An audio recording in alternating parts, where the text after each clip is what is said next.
అందరికీ నమస్కారం. పురాణ అమృతం ఛానల్ నుండి. తిరుమలలో ముందుగా వరాహస్వామిని దర్శించిన తరువాత పుష్కరిణిలో స్నానం చేసి స్వామివారి దర్శనం అయిన తర్వాత ముఖ్యంగా చూడదగినటువంటి ప్రదేశాలు పాప వినాశనం. తిరుమలలోని పవిత్ర తీర్థాలలో పాప వినాశనం అత్యంత ప్రాముఖ్యమైనది. తిరుమల శ్రీవారి ఆలయానికి ఉత్తర దిశగా సుమారు 5 నుండి 8 కిలోమీటర్ల దూరంలో శేషాచలం కొండల మధ్య ఈ పవిత్ర నది ఉన్నది. పేరులోనే ఉన్నట్లుగా పాప వినాశనం. ఈ జలపాతంలో లేదా పుష్కరిణిలో స్నానం చేస్తే తెలిసి తెలియక చేసిన పాపాలన్నీ కూడా తొలగిపోతాయని భక్తులు విశ్వాసం. పాప వినాశనం గురించి బ్రహ్మాండ పురాణంలో మరియు వెంకటాచల మహత్యంలో ప్రముఖంగా ప్రస్తావించబడినది. శ్రీనివాసుని పవిత్ర స్నానం. సాక్షాత్తు శ్రీ వెంకటేశ్వర స్వామి వారు స్వయముగా ఈ తీర్థములో స్నానం ఆచరించారని, స్వామివారి పాదపద్మముల నుండి ఈ పుణ్యజలాలు ఉద్భవించాయని భక్తులు విశ్వాసం.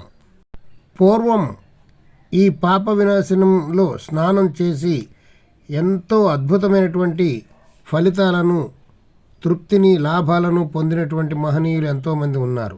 వారిలో భద్రమతి అనే ఒక బ్రాహ్మణుడి కథ ఇప్పుడు తెలుసుకుందాం. పూర్వం ఒక భద్రమతి అనే బ్రాహ్మణుడు ఉండేవాడు. అతడు చాలా పేదరికంతో ఇబ్బంది పడుతూ ఉండేవాడు. తన భార్య యశోవతి సూచన మేరకు పాప వినాశనం వద్ద స్నానం ఆచరించిన అంత సర్వపాపాలు తొలగిపోతాయని చెప్పగా ఆ భద్రమతి పాప వినాశనంలో స్నానం చేసి అతడు అక్కడ కొద్దిగా దానం చేశాడు. అతను భక్తికి మెచ్చిన శ్రీనివాసుడు దర్శనమిచ్చి అష్టైశ్వర్యాలు ఇచ్చి అనుగ్రహించాడని స్థల పురాణం చెప్తుంది. దేవర్షి నారదుడు కూడా పాప ప్రక్షాళన కోసం ఈ తీర్థం మహత్యాన్ని వివరించినట్లు గ్రంథాల్లో ఉంది.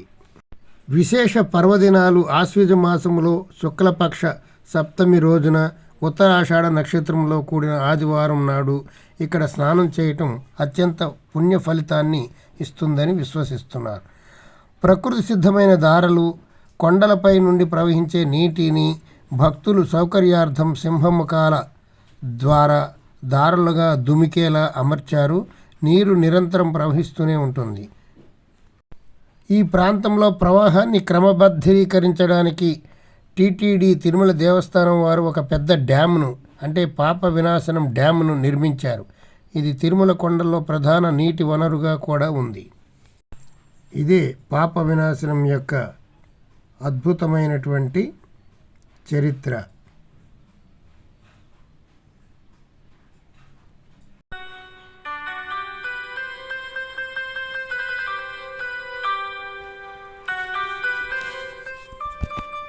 పాప వినాశనం దగ్గర అనేక దుకాణాలు ఉన్నాయి. వాటిలో వివిధ రకాల సామాన్లు అమ్ముతూ ఉన్నారు. పాప వినాశనం జలాశయం. ఇది చూడండి, తిరుమల తిరుపతి దేవస్థానం వారు కట్టినటువంటి డ్యామ్ అత్యంత రమణీయంగా ఉంటుంది.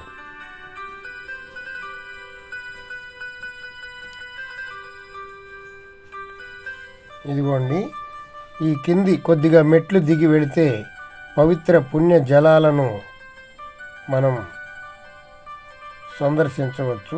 ఇక్కడ చూడండి, చాలామంది భక్తులు పుణ్య స్నానాలు చేస్తున్నారు. ఈ డ్యామ్ నుండి మన తిరుమలకు, సత్రవలకు, రూమ్లకు కావలసినటువంటి నీరు. ఇక్కడ ప్రతిరోజు కొన్ని వేల మంది భక్తులు స్నానం ఆచరిస్తూ ఉంటారు. మేము ఉదయాన్నే 5 గంటలకు బయలుదేరి ఇక్కడికి రావటం వల్ల జనం తక్కువగా ఉన్నారు. ఇంకా ఒక గంట సేపు ఆగితే ఇక్కడ కనీసం నిల్చోడానికి కూడా స్థలం ఉండదు. అందుకని మేము ఉదయాన్నే రావడం జరిగింది.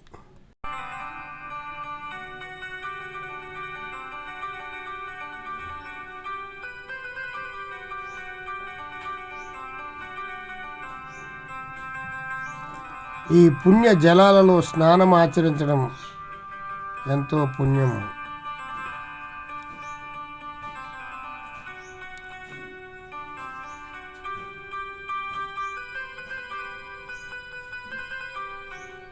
తిరుమల వచ్చిన ప్రతి ఒక్కరూ కూడా ఈ పాప వినాశనాన్ని చూడకుండా వెళ్ళరు. ఇక్కడే స్నానం చేసి తమ యొక్క పాపాలను ప్రక్షాళన చేసుకొని వెళ్తూ ఉంటారు.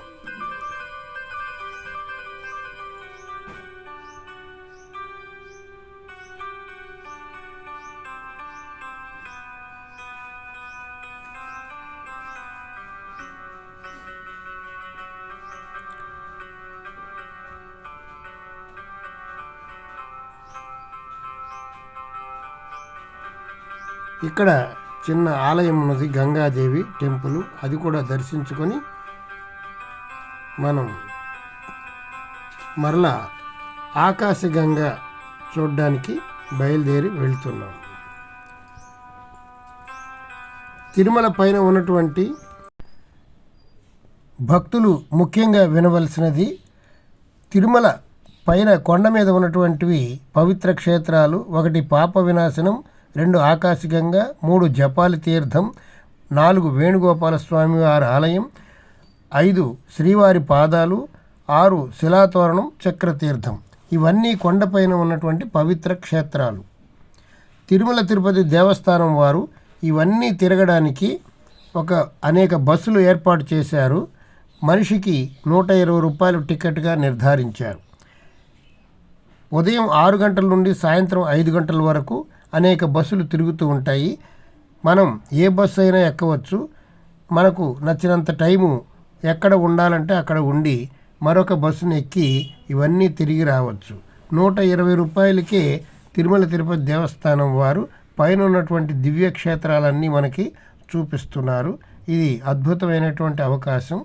మనం భక్తులందరూ వినియోగించుకోండి. ఈ వీడియోని మీ బంధువులకు, మిత్రులకు షేర్ చేయండి. ఈ విషయం అందరికీ తెలుస్తుంది. పాప వినాశనం తర్వాత మనం చూడబోయేటువంటిది ఆకాశగంగ. ఇదేనండి ఆకాశగంగ తీర్థం. పాప వినాశనం దగ్గర బస్సు ఎక్కి మరలా ఆకాశగంగ స్టేజ్ దగ్గర దిగి మరలా ఆకాశగంగను చూడడానికి ఇలా కొన్ని మెట్లు దిగి కిందకు వెళ్ళాలి. మొట్టమొదటిగా మనం గణపతిని దర్శనం చేసుకున్నాం. ఇప్పుడు కిందకి వెళితే ఆకాశగంగ మనకు కనబడుతుంది. ఈ ఆకాశగంగ యొక్క ప్రత్యేకత తెలుసుకుందాం. తిరుమల కొండలో వెలసినటువంటి అత్యంత పవిత్ర తీర్థాలలో ఆకాశగంగ ఒకటి. శ్రీ వెంకటేశ్వర స్వామి వారి ముఖ్య ఆలయానికి దాదాపు 3 కిలోమీటర్ల దూరంలో శేషాచల అడవుల్లో ఉన్న ఈ జలపాతం ఆధ్యాత్మికంగా చాలా గొప్ప విశిష్టత ఉంది. ఈ ఆకాశగంగ వెనుక అనేక పౌరాణిక కథలు ఉన్నాయి, భక్తి చరిత్రలు దాగి ఉన్నాయి. శ్రీ వెంకటేశ్వర స్వామి వారికి నిత్యం అభిషేకం చేసేది ఈ ఆకాశగంగ జలాలే. ఉదయకాలం అభిషేకానికి ఉపయోగించే పవిత్ర జలాన్ని పూర్వం నుండి ఈ ఆకాశగంగ నుండి తీసుకువస్తున్నారు. స్వచ్ఛమైన ఔషధ గుణాలు కలిగిన ఈ నీటిని గంగాదేవితో సమానంగా భావిస్తారు. భక్తుడైన తిరుమల నంబి గారు ప్రతిరోజు ఎంతో శ్రమించి ఆకాశగంగ నుండి నిండైన బిందెలతో నీటిని మోసుకొచ్చి స్వామివారికి అభిషేకం చేసేవారట.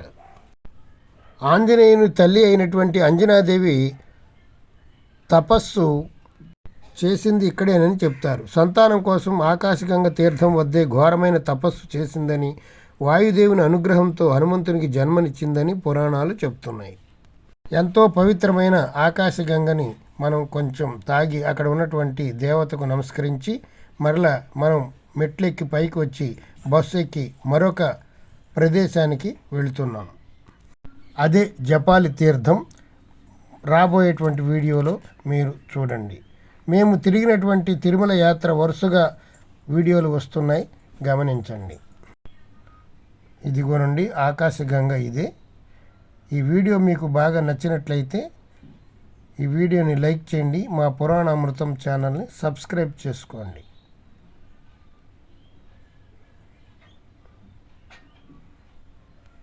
ఇక్కడే గంగామాత విగ్రహం కూడా ఉంది, నమస్కరించండి. Thank you very much.